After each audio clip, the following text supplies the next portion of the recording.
Hello and welcome to helpline. मेरा नाम है प्रिया और आज एक बहुत ही स्पेशल टॉपिक पे बात करने के लिए हम आ गए हैं डॉक्टर उमा मिश्रा के पास।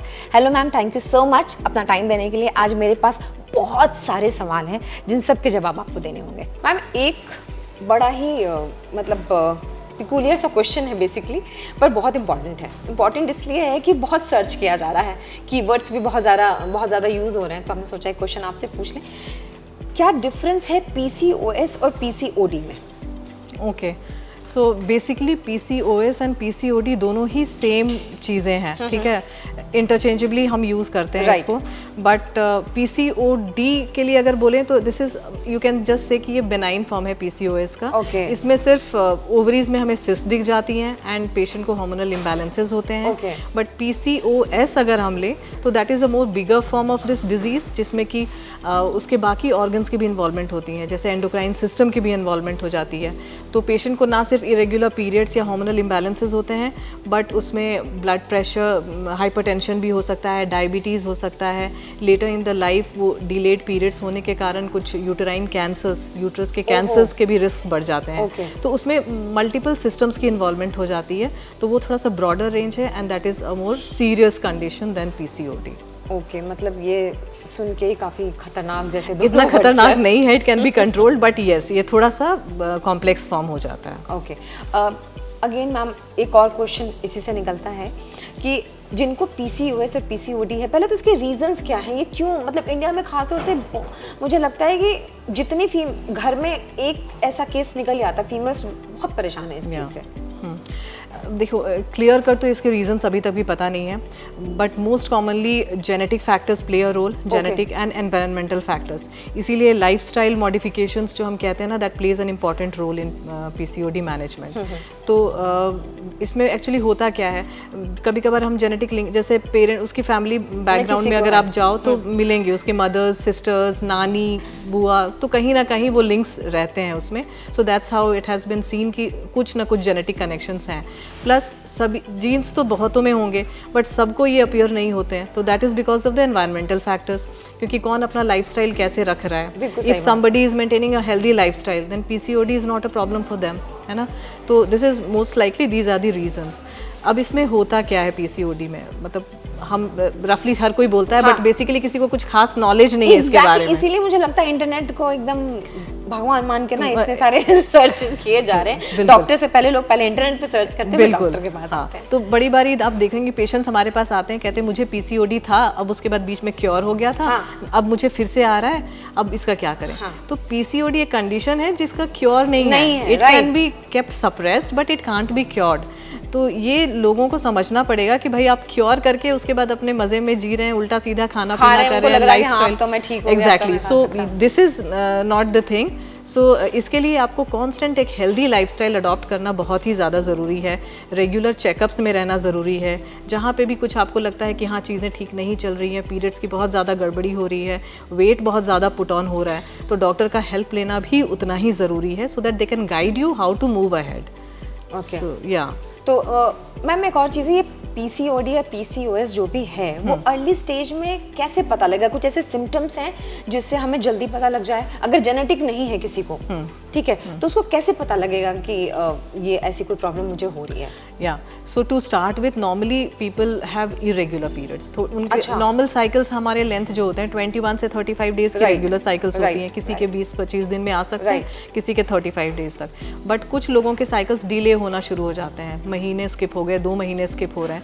तो एक आध बार तो किसी को भी हो सकता है ना, स्ट्रेस है या कुछ भी है, चेंज ऑफ एनवायरनमेंट हुआ तो हो गया, चेंज ऑफ वेदर हुआ तो टेंशन, स्ट्रेस, एंजाइटी, करेक्ट। तो इन सब से हो जाता है कभी कभार। उसके लिए हम we don't jump on to investigating the woman, but हाँ, ये if this thing is happening repeatedly again and again, बार बार हो रहा है, तो then that is an indicator कि भाई सब कुछ गड़बड़ हो सकता है।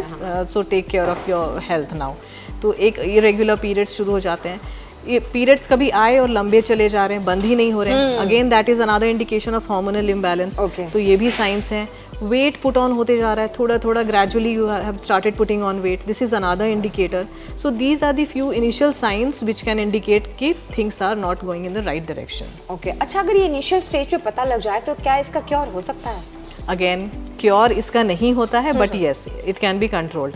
जैसे आपको पता चल गया, आप अपना खाना पीना सुधार लीजिए, pay attention to your diet, watch what you are eating, है ना, खाने का ध्यान रखिए, एक्सरसाइज इंक्लूड करिए अपने रूटीन लाइफ में।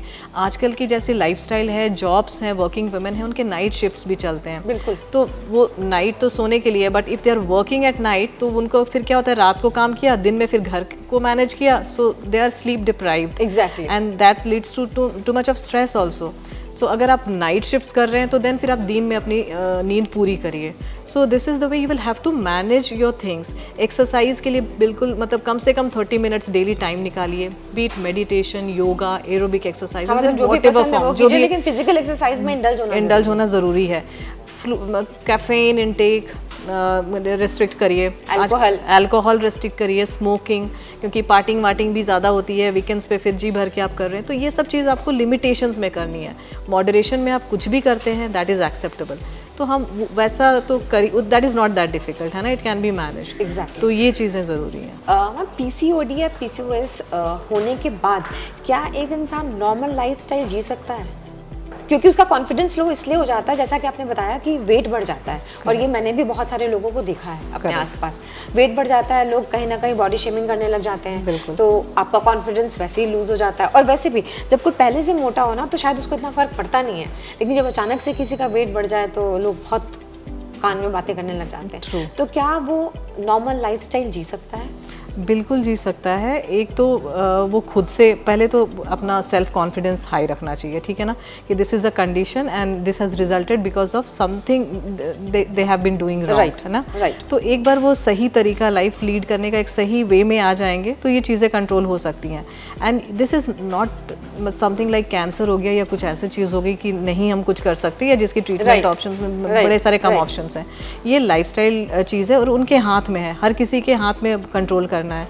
सो they can start with like diet, exercises, उससे बहुत बड़ी हेल्प हो जाता है और कुछ की ज़रूरत ही नहीं पड़ती। बट समटाइम्स किसी किसी का रेजिस्टेंट वेट है, बड़े टाइम से वेट चला आ रहा है and they are not able to lose weight, so in that case they can take the help of the like gym join कर सकते हैं, डाइटिशियन से कंसल्ट कर सकते हैं वो, और इन दोनों के कंबाइंड एफर्ट से नॉर्मली हो जाता है। फिर भी अगर नहीं हो पाता है तो then we are there, come to us, we can help. Normally कुछ पीसीओडी पेशेंट्स में इंसुलिन रेजिस्टेंस होती है, right. So insulin is a hormone that is secreted by the pancreas and it causes utilization of glucose by the cells. But होता क्या है, PCOD patients में insulin resistance रहती है जिसमें सेल्स इंसुलिन को पहचान नहीं पाते, तो इंसुलिन काम ही नहीं कर पा रहा होता है, so the blood levels of insulin rises.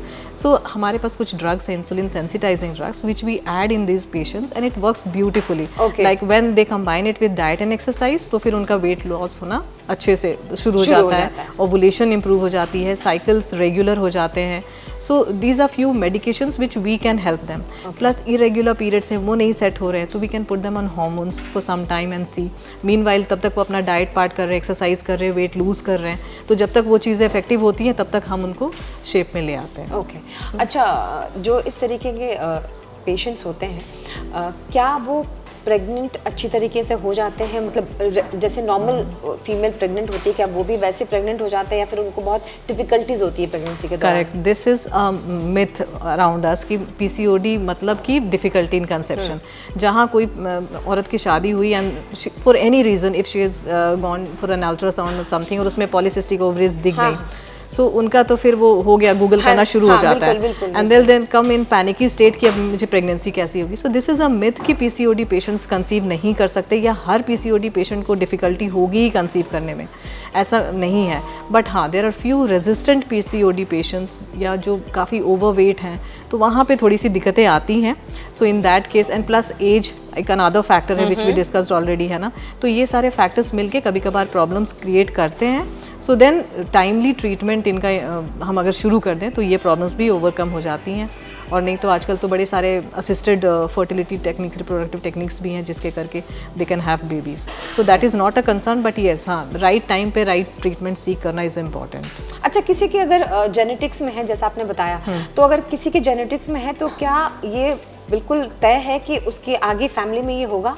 नहीं, ऐसा बिल्कुल भी और नहीं क्या है। ये पहले से पता लग सकता है ताकि वो पहले से प्रिकॉशन ले ले कि हाँ मतलब अगर मेरी माँ को है तो मैं ये प्रिकॉशन ले लूँ कि हाँ मुझे भी हो सकता है, तो उसके लिए कुछ पहले से डॉक्टर से मिल सकते हैं? बिल्कुल, आपकी फैमिली हिस्ट्री आपको इंडिकेट कर देती है कि भाई आपकी लाइफस्टाइल आप कैसी रहनी चाहिए। फैमिली हिस्ट्री ऑफ डायबिटीज़ है, ब्लड प्रेशर्स हैं, दीज आर इंडिकेटर्स।